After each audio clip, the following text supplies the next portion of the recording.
In this next video demonstration, we're going to start off by making sure that we do not have any IPsec policies or connection security rules assigned at any level on servers B and C. So let's go in here to our local group policy. Let's start off on B here and do a gp edit.msc.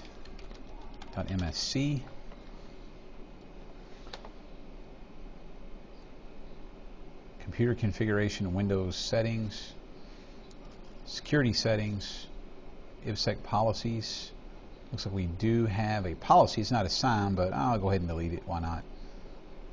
And let's also go look at our Windows Firewall with Advanced Security and see if we have any connection security rules. We do have one. Let's go ahead and delete that. Right, so that takes care of server B. Let's go check server C to make sure we don't have anything assigned. Again, gp edit.msc.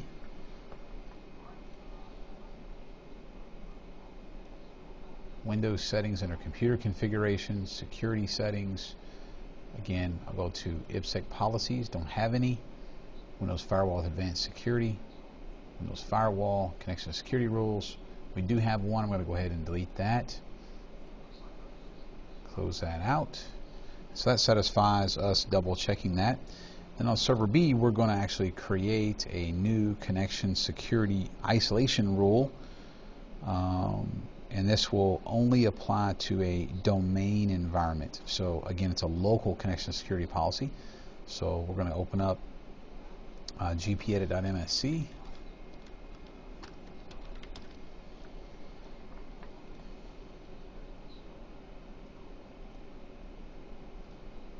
Windows settings, security settings, Windows Firewall with Advanced Security, Windows Firewall, connection security rules, right click, new rule. Again, this is going to be a new isolation rule.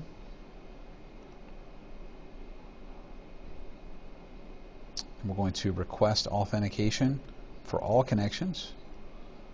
We're going to use the default authentication method. And again, this is only going to apply in the domain environment. And we are going to call this secure connection. And finish that up. That was easy. And we're going to move on to the next step. We're going to create a new organizational unit in our domain called secure servers. So I'm going to open up Active Directory users and computers. And I'm going to right click on my domain and say new organizational unit. We'll call this secure servers. Say OK. The next thing we're going to do is create a new GPO called CSR that is linked to that secure servers OU in the GPMC, the Group Policy Management Console. So I'm going to close out of Active Directory users and computers, and we're going to open up our Group Policy Management Console.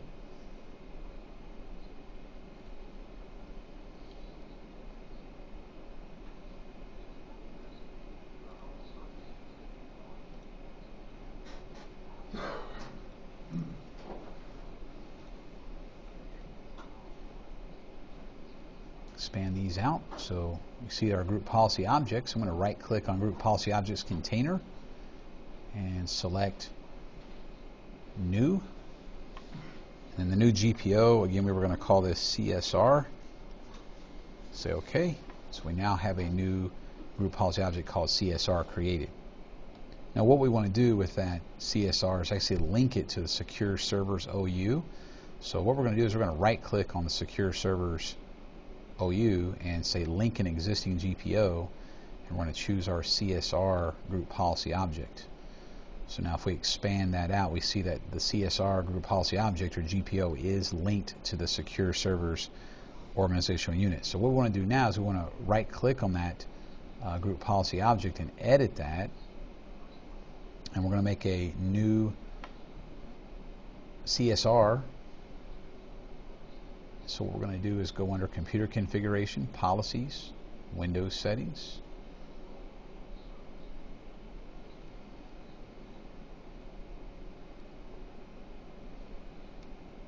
And under Windows Settings, we'll go to Security Settings. And again, we have our Windows Firewall with Advanced Security. Windows Firewall with Advanced Security Connection Security Rules. We're going to right click and say New Rule. We're going to make a new isolation rule. And it's going to request authentication for all connections.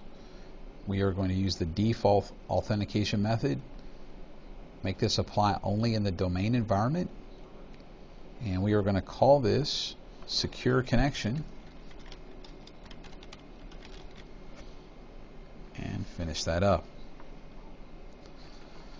The next thing we want to do is add server C to the Secure Servers OU in Active Directory Users and Computers. So let's go close this out. And let's open up Active Directory Users and Computers one more time. Oh, open up the wrong one. Sorry about that.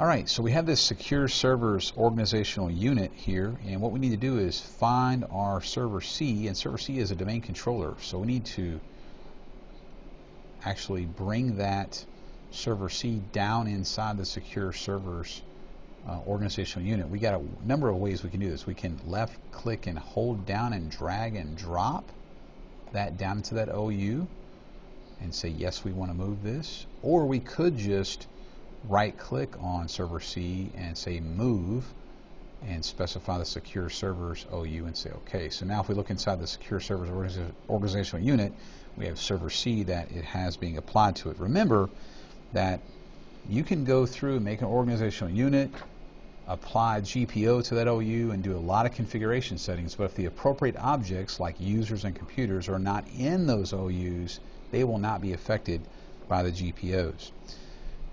Next thing we want to do is run a GP update force command, group policy update force.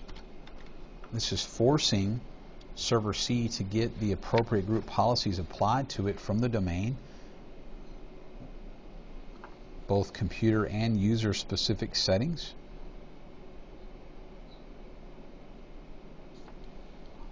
So it says that both of those have done that successfully. And the next thing we want to do is on server C. Oh, actually, I did that on server B. Sorry, I need to do that on server C. Sorry about that. So I'm just going to run the same exact command on server C.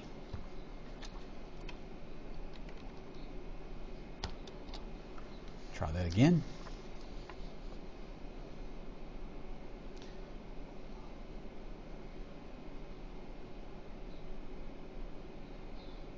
Now remember, when it comes to group policy object processing, it goes local, site, domain, or organizational unit.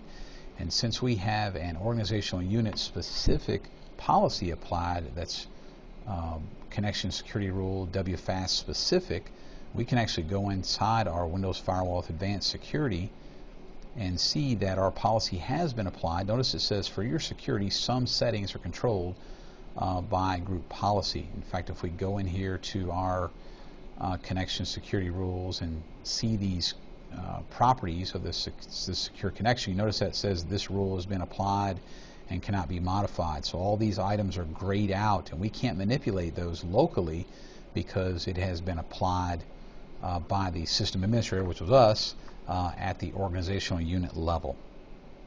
All right, now what we're going to do is perform a continuous ping from server C to B. And so we're going to get out of that and open up a command prompt and do a ping -t to 192.168.55.65, which is our server B.